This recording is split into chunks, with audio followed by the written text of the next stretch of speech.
Welcome back, and if you've just joined us, you're watching The Scorecard, a special program to assess the performance of the President Tinubu's administration over the past 1 year. Now, shortly after his inauguration, President Tinubu swiftly reappointed new service chiefs, or appointed, I should say, new service chiefs, signaling a renewed commitment to addressing the security crisis in the country.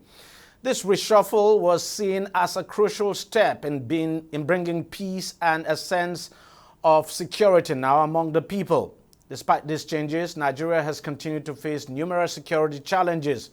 One of the most pressing issues has been the resurgence of banditry and kidnapping, particularly in the northern part of the country. In states like Kaduna, Zamfara, and Niger, bandit attacks have resulted in significant loss of life and property, leaving many communities in constant fear.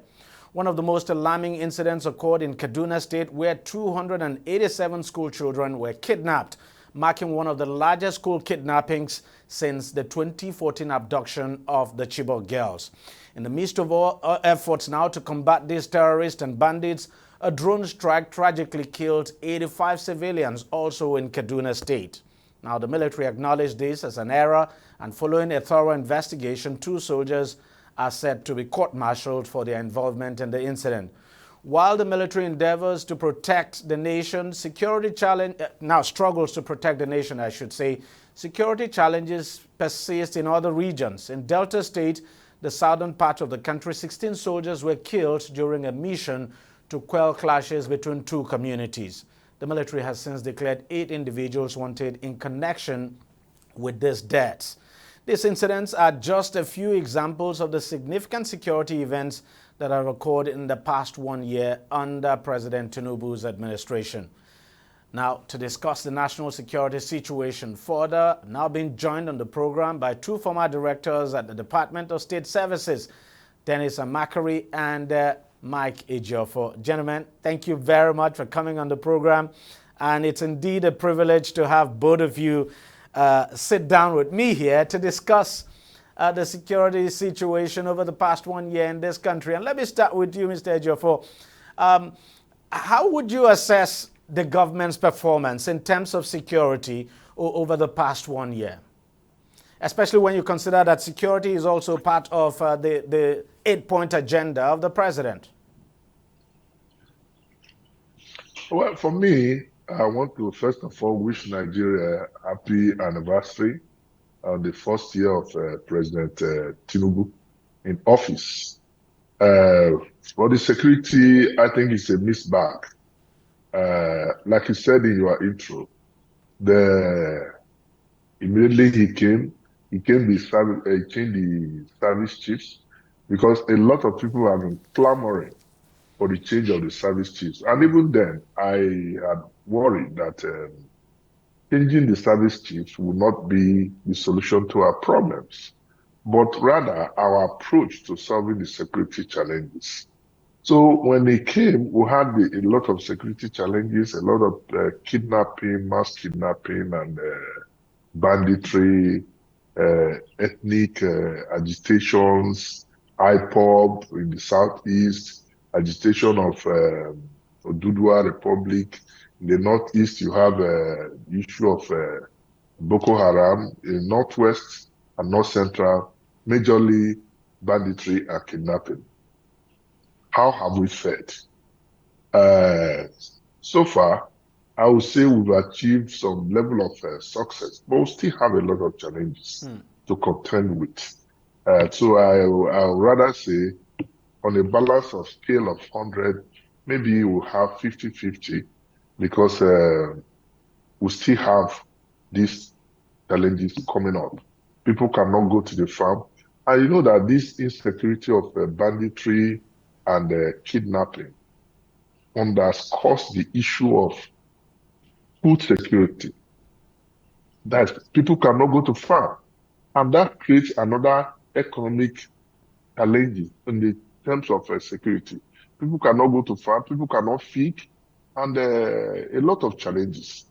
Don't also forget that we're not only being confronted with security. Go to the political space, we have challenges. Economic, all the indices are there that we have challenges. But people are worried because security and welfare of the people is the primary purpose of government.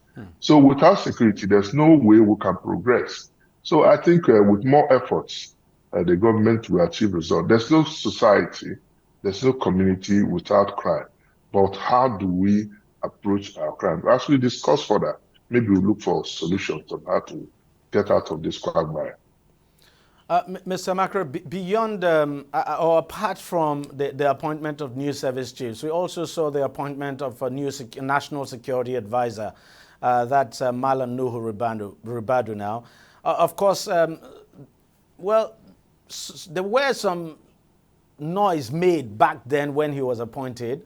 You know, some people argued that, look, he hasn't got such a powerful security background and that usually you should reserve such a position for you know, a retired military personnel. But you look at his appointment and the performance so far, would you say it has been pivotal? Well, thank you very much, Deji. You see, appointments, just like Mike said, you know, it is not the appointments that matter. It's what the appointee is going to do and what he's been doing. Number one, for that particular agitation by many people that the National Security Advisor should be military, I don't agree at all. Because, you see, we have militarized Nigeria. We have militarized Nigeria in such a way that everything is now military.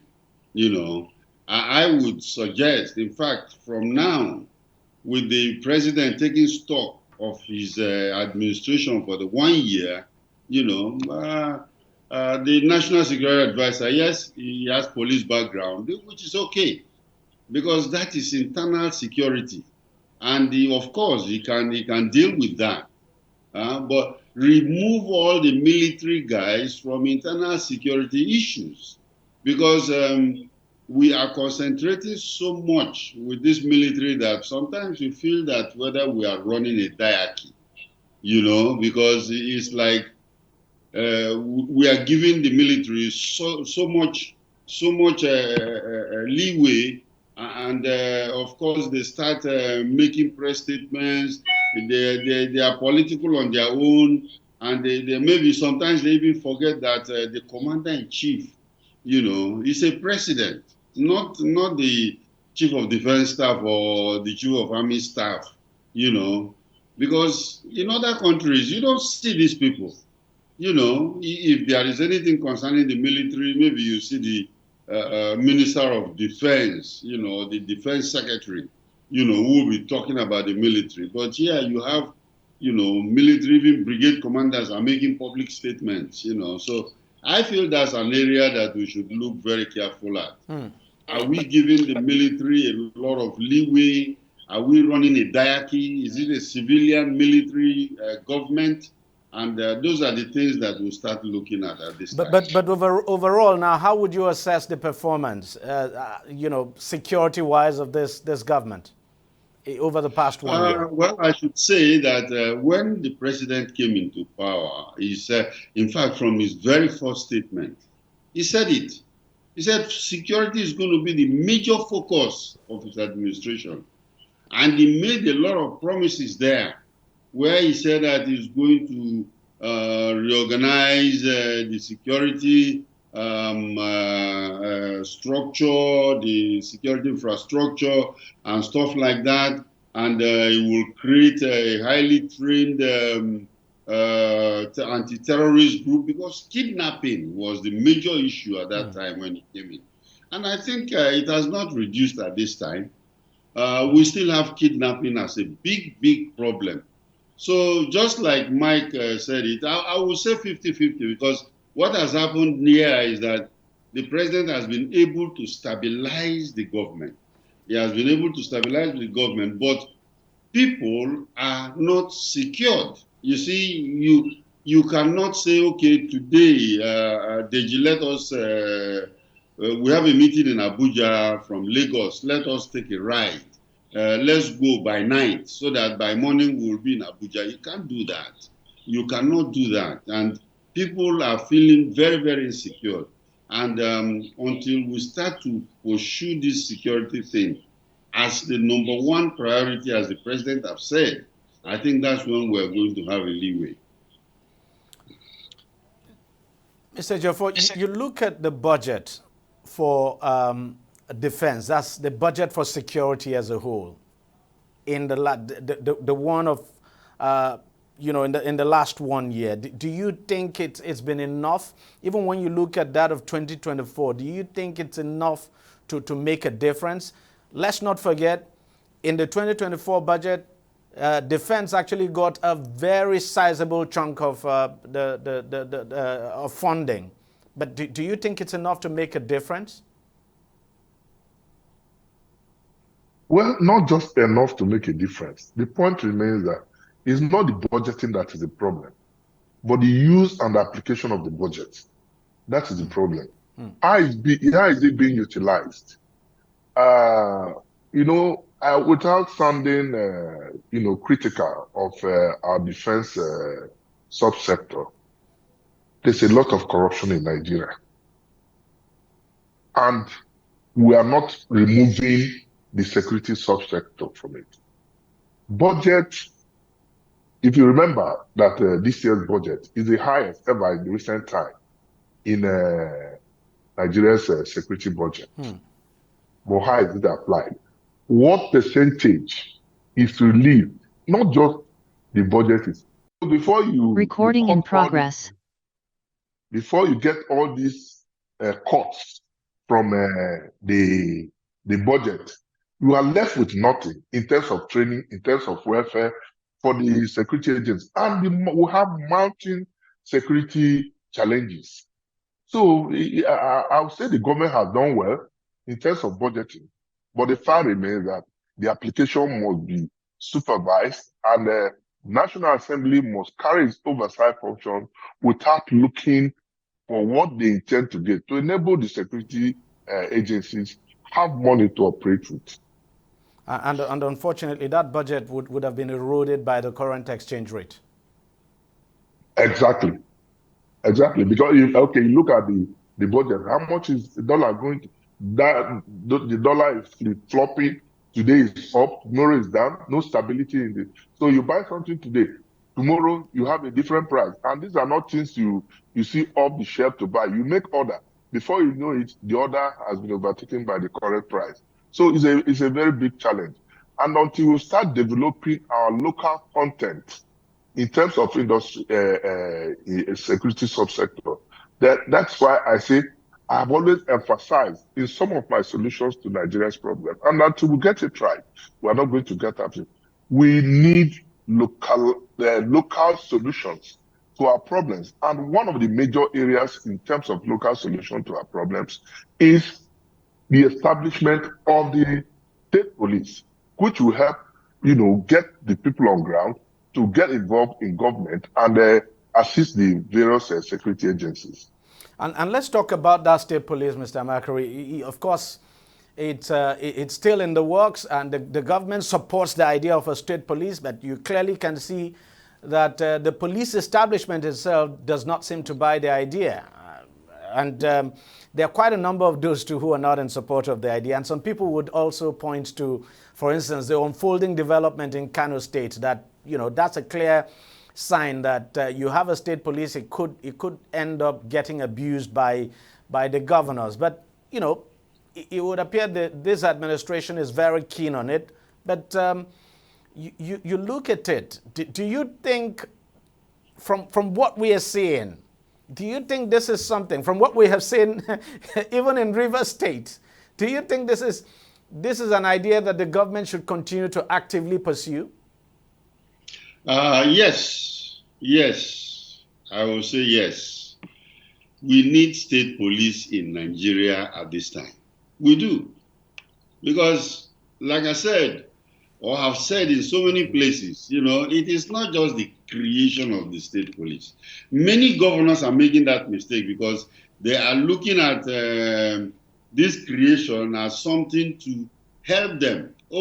I'm the chief security officer of my state. I don't have the the police under me, and so that is a lie, because all the state governors have the military, the police, all the security people under them in their own states.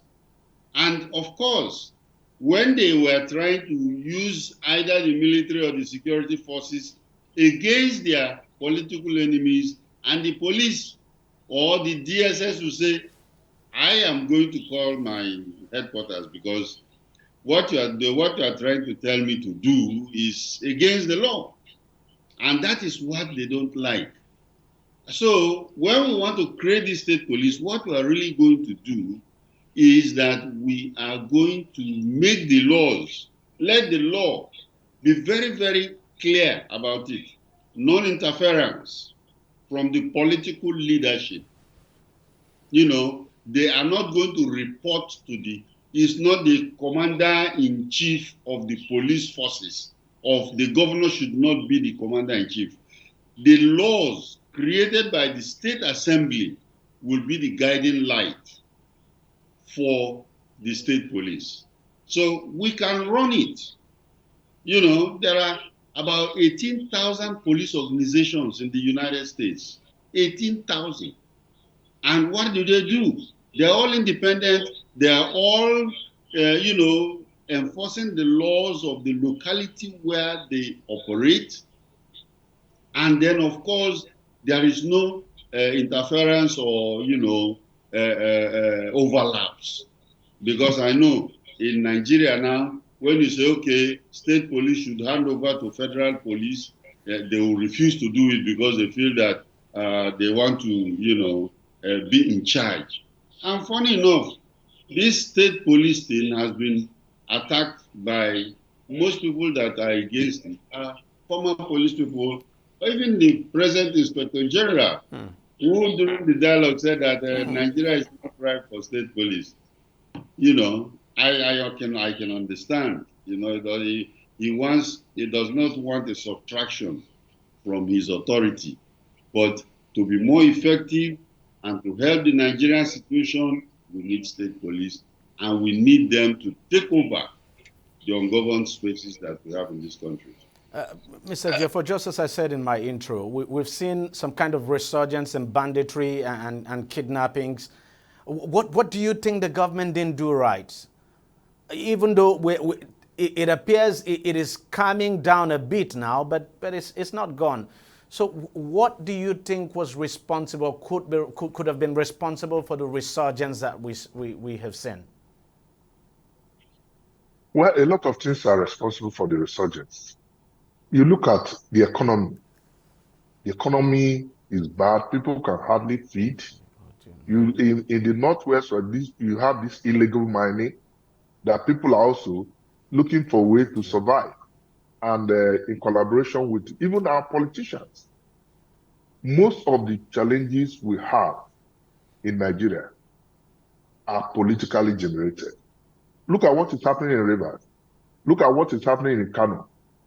For instance, the MS-ship and giving conflicting. All these are self-inflicted problems that could have been avoided. So our politicians are the people causing our problems. Now, you look at, for instance, what is happening now in Kano. It's giving conflicting judgments.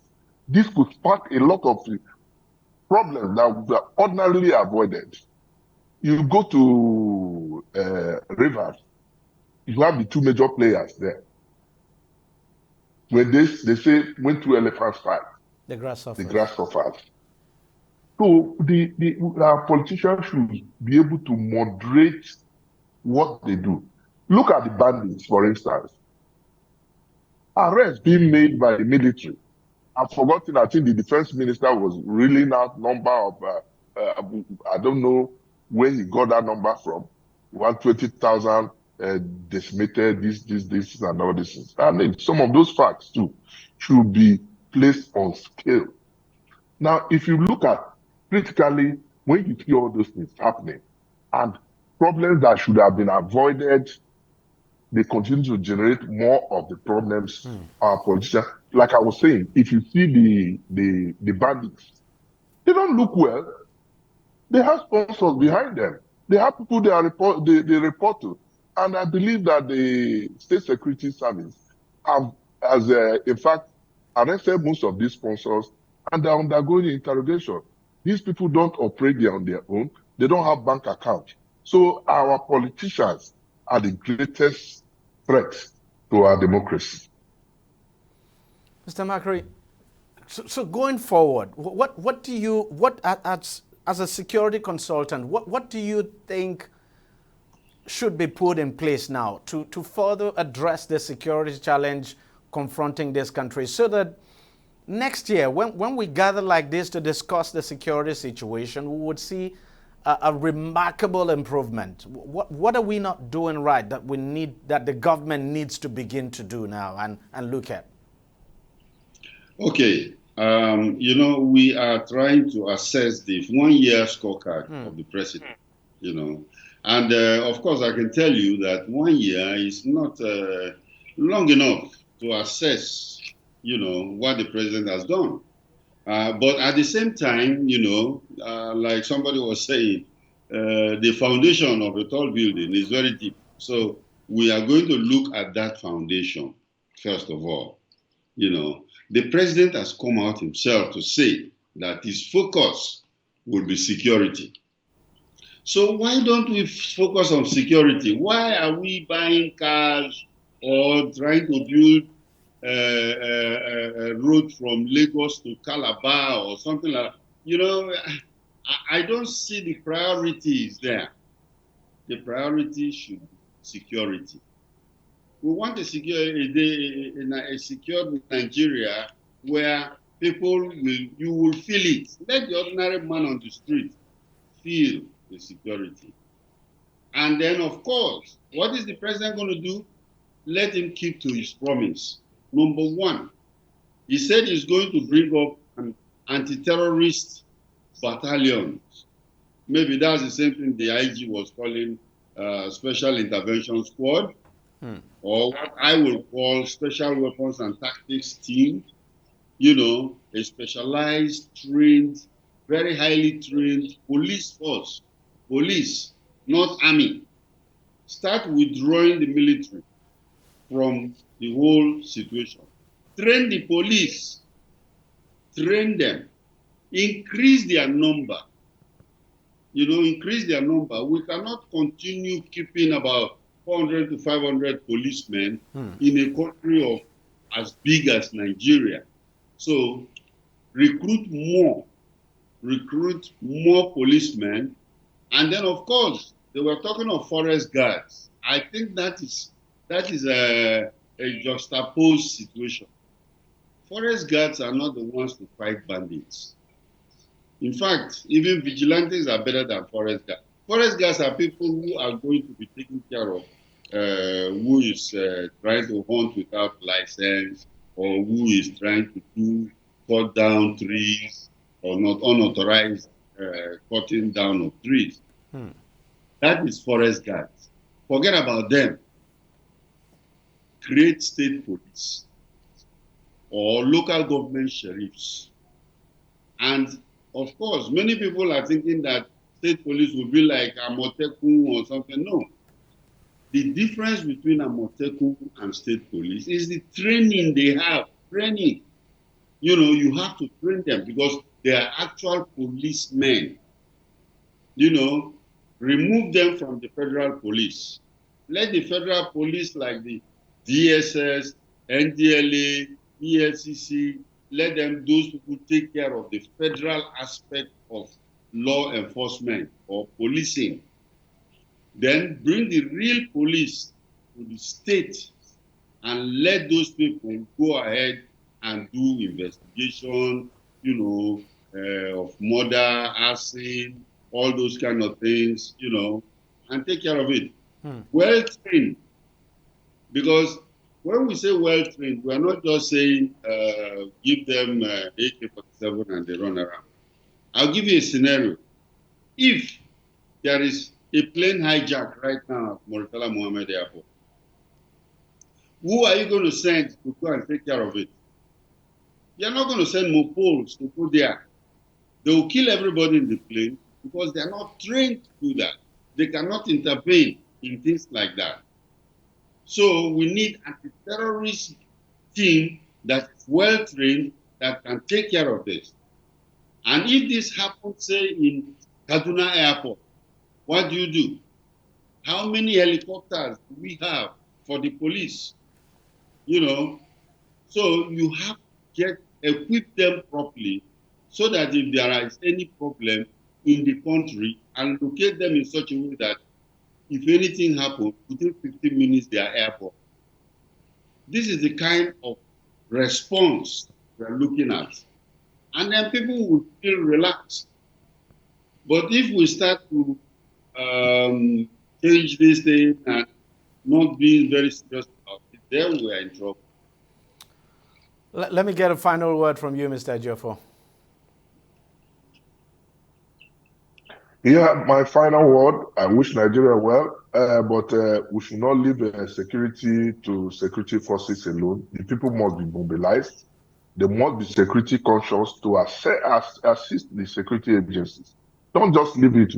See something, say something. That's the way we can get out of this problem. But if you sit down and think security agencies will do all the necessary to provide this safety, we must be deceiving ourselves. Nigerians must be security conscious. Look at what happened in FCT the other day. There was a kidnap around Dawaki, and the people were mobilized. They confronted them. Many of the hostages were released.